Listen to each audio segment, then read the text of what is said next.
नमस्कार, बहुत स्वागत है आपका। आप देख रहे हैं ग्रांड ज्योतिष सीक्रेट। कन्या राशि वालों, शनिदेव का महापरिवर्तन होने जा रहा है 17 जनवरी 2023 को। तो शनिदेव 17 जनवरी 2023 से 2025 तक रहेंगे अपने ही घर कुंभ राशि में। तो शनिदेव के इस महापरिवर्तन का आपके ऊपर क्या प्रभाव पड़ेगा, तो उसके पहले हम बता दें, सस नामक महापुरुष राजयोग बनाए हुए हैं और जिसका पूरा प्रभाव आपके ऊपर पड़ रहा है। तो चलिए जानते हैं इस राजयोग में इन 2.5 साल में क्या प्राप्त होगा। तो वीडियो के अंत तक बने रहें और ये प्रेडिक्शन चंद्र राशि पर आधारित है। कन्या वालों, शनिदेव कर्म के फलदाता है। अगर बुरे कर्म व्यक्ति करे तो शनिदेव आपको दंड भी देते हैं और अगर अच्छे कर्म करें तो आशीर्वाद भी देते हैं। कुंडली में जिस भाव में गोचर करते हैं आपको उसी के अनुसार फल भी देते हैं। शनिदेव वक्री हो जाए तो इसके सकारात्मक और नकारात्मक दोनों ही प्रभाव व्यक्ति के जीवन पर पड़ता है और ये प्रभाव पूरी तरह से इस बात पर निर्भर करता है कि कुंडली में शनि कौन से भाव में बैठे हैं। तो चलिए इन बातों में हम ना उलझते हैं, आगे बढ़ते हैं। देखिए, 2023 में 17 जनवरी को मकर राशि से निकलकर कुंभ राशि में प्रवेश करेंगे शाम 5:04 पर और 30 साल के बाद शनिदेव कुंभ राशि में आ रहे हैं। एक राशि में शनिदेव लगभग 2.5 साल रहते हैं, मंद गति से चलने वाले ग्रह है और यहाँ पर सस नामक महापुरुष राजयोग बनाएंगे। तो आप कन्या वालों बड़े ही लकी हैं, क्योंकि इस गोचर का सबसे खास सबसे अहम प्रभाव आपके ऊपर ही पड़ने वाला है, क्योंकि शनिदेव आपके 6ठे भाव में गोचर करेंगे और इसका प्रभाव आपके ऊपर कुछ ऐसा होगा कि सारे शत्रुओं का नाश कर देंगे। क्योंकि शनिदेव जिस भाव में बैठ जाएं उस घर को रोशन कर देते हैं और जिन पर दृष्टि डालें उनको तबाह कर देते हैं। तो 6ठे भाव में बैठकर शत्रुओं का नाश करेंगे और साथ ही इस समय आप जो भी कार्य करना चाहेंगे वो कार्य आसान होगा, बिना रुकावट के कार्य पूरा हो जाएंगे। आप निडर रहेंगे। कोर्ट कचहरी के विवाद वगैरह भी आपकी जो भी चल रहे हैं उसका निपटारा हो जाएगा। करियर, बिजनेस, चारों ही दिशाओं से सफलता प्राप्ति के योग बनेंगे। तो अब हम जानते हैं थोड़ा और विस्तार से। देखिए, 2023 से 2025 की हम बात कर रहे हैं। तो कन्या वालों, शनिदेव आपके पंचम और 6ठे भाव के स्वामी होकर 6ठे भाव में आ रहे हैं। तो आपके जो शत्रु विरोधी है वो दबे रहेंगे, क्योंकि शनिदेव आपको मजबूत इच्छा शक्ति वाले बनाएंगे। आपके शत्रु विरोधी के छक्के छुड़ाएंगे आप, वो चाहे कितना भी कोशिश कर लें, लेकिन आपके ऊपर विजय प्राप्त वो कर ही नहीं सकते। इस समय अगर आप कर्जों से परेशान हैं तो कर्ज मुक्ति भी आसानी से मिलेगी और शनिदेव ये सिखाएंगे आपको कि आवश्यक ना हो तो हद से ज़्यादा परेशानी ना हो तो कर्ज नहीं लेना चाहिए, और नहीं तो फिर अगर ले भी लिया है तो कर्ज उतारने का ध्यान जरूर रखना है और आप कर्ज मुक्त हो जाएंगे। नौकरी करते हैं तो इस समय आप अपने काम में माहिर होंगे, जो भी कार्य करते हैं उसमें ही माहिर हो जाएंगे। तो स्थिति बेहतर होगी, आर्थिक स्थिति बढ़िया हो रही है, मेहनत भी करेंगे, हार्ड वर्क करेंगे। शारीरिक समस्याएं जो अभी तक मुश्किलों में डाली हुई थी वो समाप्त हो जाएगी। लंबी दूरी की यात्रा, विदेश यात्रा की योग है। थोड़े खर्चे बढ़ेंगे, लेकिन आप अपने भाई बहनों के साथ आपके जो रिश्ते हैं वो बेहतर होंगे। अब दोस्तों के साथ छोटी मोटी कहासुनी ना हो, इसका भी आपको ख्याल रखना होगा। किसी से भी उलझने से इस पीरियड में आपको बचना चाहिए, क्योंकि ये आपके लिए सही नहीं रहेगा।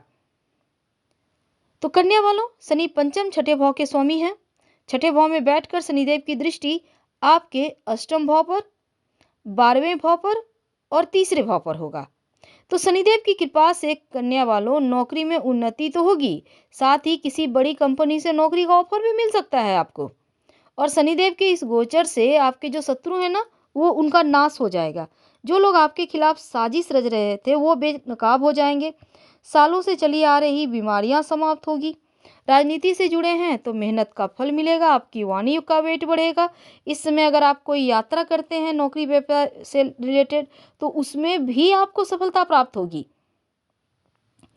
तो यहाँ पर कन्या वालों के लिए तो वक्त बहुत खूबसूरत चल रहा है, तो समय का फायदा तो आपको उठाना ही होगा। थोड़ा और आगे बढ़ते हैं।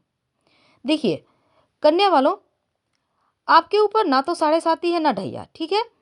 और 17 जनवरी से जो शनिदेव है वो तो यहाँ पर खासकर 31 जनवरी से आपके यहाँ पर अस्त हो रहे हैं ना, तो क्या होगा, किसी भी तरह का योजना पूरा करने के लिए बैंक या संस्था से कर्ज वगैरह आप लेते दिखेंगे।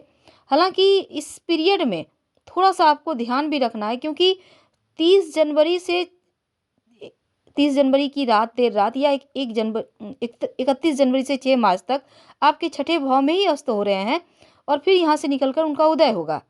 तो इस बीच आपको पेट की समस्या से निजात मिलेगी, खासकर अगर कोई भी मुश्किल है तो। और जो लोग 36 के ऊपर उम्र के हैं उनको कमर से जुड़ी कोई समस्या या यूरिन प्रॉब्लम थी या फिर किडनी की समस्या थी तो उनको भी राहत मिलेगी। तो अचानक से यहाँ पर स्वास्थ्य में सुधार होगा। अब शनि की दशम दृष्टि आपके तृतीय भाव पर होने से आप काफ़ी हद तक मानसिक समस्याओं से निजात पाएंगे। आपका साहस बढ़ेगा, घर परिवार में आपके भाई बहन खुलकर आपका सपोर्ट करेंगे, ये आपके लिए प्लस पॉइंट है। तो यहाँ 17 जून से शनि का कुंभ राशि में वक्री होना थोड़ी बहुत समस्याएं बढ़ाएगा, खासकर आपके जो शत्रु है, छुपे हुए शत्रु, वो आपको हानि पहुंचा सकते हैं। इस पीरियड में थोड़े बहुत स्वास्थ्य की मुश्किलें हो सकती है आपके लिए। हालांकि इस पीरियड में संभव हो तो कर्ज मत लीजिएगा। और शनिदेव जब 4 नवंबर को फिर से मार्गी होंगे तब राहत मिलेगी। खासकर जो विद्यार्थी हैं, बुरी संगति, बुरे आदतों से बाहर निकलना आपके लिए बहुत आवश्यक है।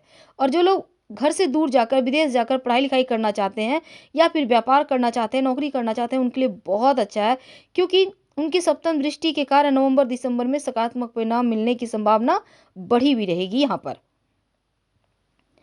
तो अब देखिए जो कन्या वाले हैं, आपके लिए चूंकि समय यहाँ पर अनुकूल चल रहा है और बहुत ही ज़्यादा मेहरबानी भी आपके ऊपर दिख रही है, शनिदेव बहुत कृपा बरसाए हुए हैं आप पर। तो ऐसे में अचानक से कुछ नवम भाव में वक्री अवस्था में यहाँ पर जो वक्री अवस्था में जब चलेंगे तो उनकी दृष्टि के कारण आपके भाग्य पर विश्वास होगा, कुछ अच्छे परिणाम मिलेंगे। और 17 जनवरी को आपके जो छठे भाव में आ रहे हैं तो प्रतिद्वंदी जो है वो शांत हो जाएंगे। तो शत्रु विरोधी जो शांत होंगे तो आपकी मुश्किलें यूं ही आसान हो जाएगी। और दूसरी बात, आपके लिए 4 महीने भारी रहेंगे 17 जून से 4 नवंबर तक। तो यहाँ पर काम बिगड़ सकता है, बना हुआ भी, नौकरी बदलने की नौबत आ सकती है, कोई मित्र या परिजन से कोई बुरा समाचार आपको प्राप्त हो सकता है। और खासकर बच्चों की संगति पर बहुत ध्यान दीजिएगा और थाने पुलिस के चक्कर न लगाने पड़े, इसका भी ख्याल रखिएगा। तो दुश्मनों को पहचानने का प्रयास करें आगे से ही। क्या करेंगे, देखिए ओम संग शनिचराय नमः का इस पीरियड में खूब जप कीजिएगा और साथ ही शनिवार के दिन नॉनवेज अल्कोहल से दूर रहे। गरीब व्यक्तियों को आप शनिदेव संबंधी चीज़ों का दान कर सकते हैं, जूता, चप्पल, छाता आपके लिए अच्छा रहेगा। फिलहाल आपसे विदा लेते हैं। जानकारी अच्छी लगे तो लाइक कर सब्सक्राइब करें, अपनों से शेयर करें और कमेंट में हर हर महादेव जरूर लिखें। धन्यवाद।